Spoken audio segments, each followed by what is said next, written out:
गेल्या 3 आठवड्यांपासून महाराष्ट्राच्या राजकारणात एका व्यक्तीचे नाव प्रचंड चर्चेत आले।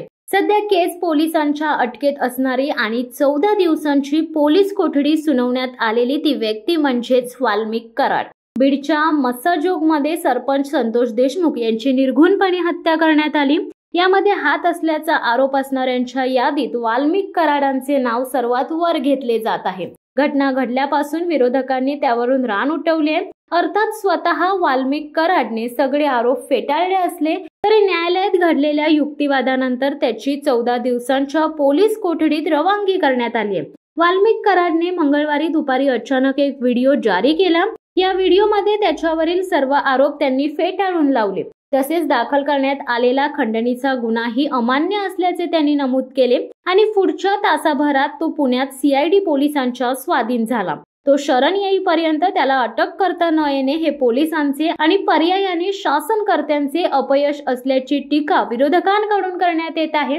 तसेच त्याचे शेवटचे लोकेशन 17 नोव्हेंबरला पुण्यातलंच होतं आणि तो पुण्यातच शरण आला, म्हणजे इतके दिवस तो पुण्यात होता तरी त्याला अटक न होणे हे पोलीस यंत्रणा कॉम्प्रोमाइज असल्याचे चिन्ह असल्याची टीका अंजली दमानिया यांनी केली आहे। वाल्मिक कराड मंगळवारी दुपारी स्वतःहून पोलिसांच्या स्वाधीन झाल्यानंतर संध्याकाळी त्याला पुणे पोलिसांनी केस पोलिसांच्या हवाली केले। तिथे त्याला संध्याकाळी उशिरा न्यायालयात हजर करण्यात आले। यावेळी न्यायालयात दोन्ही बाजूच्या वकिलांनी जोरकसपणे युक्तिवाद केला। वाल्मिक कराडच्या पोलीस कोठडीसाठी सरकारी पक्षाच्या वकिलांनी वेगवेगळ्या बाजू मांडल्या, पण त्याच वेळी सर्व आरोप फेटाळून कोठडी दिली जाऊ नये असा युक्तिवाद वाल्मिक कराडच्या वकिलांनी केला। केज न्यायालयात न्यायमूर्ती SV पावसकर यांच्या समोर या संदर्भातील सुनावणी झाली। यावेळी वाल्मिक कराडकडून अशोक कवडे यांनी तर सरकारी पक्षाकडून वकील देशपांडे यांनी युक्तिवाद केला।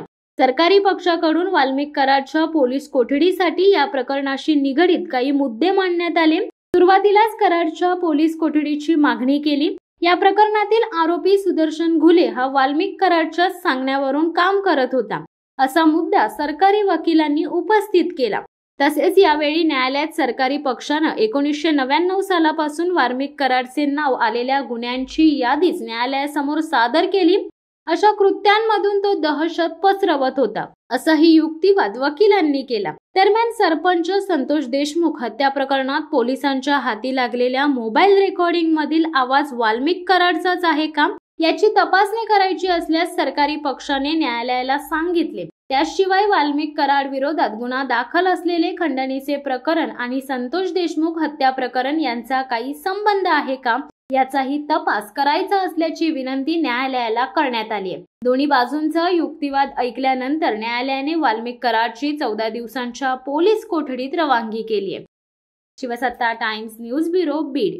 दे धडक बेधडक वृत्त देणाऱ्या आपल्या शिवसत्ता टाइम्स न्यूज चॅनलला लाल बटन दाबून सबस्क्राईब करा आणि बेल आयकॉनला क्लिक करायला विसरू नका।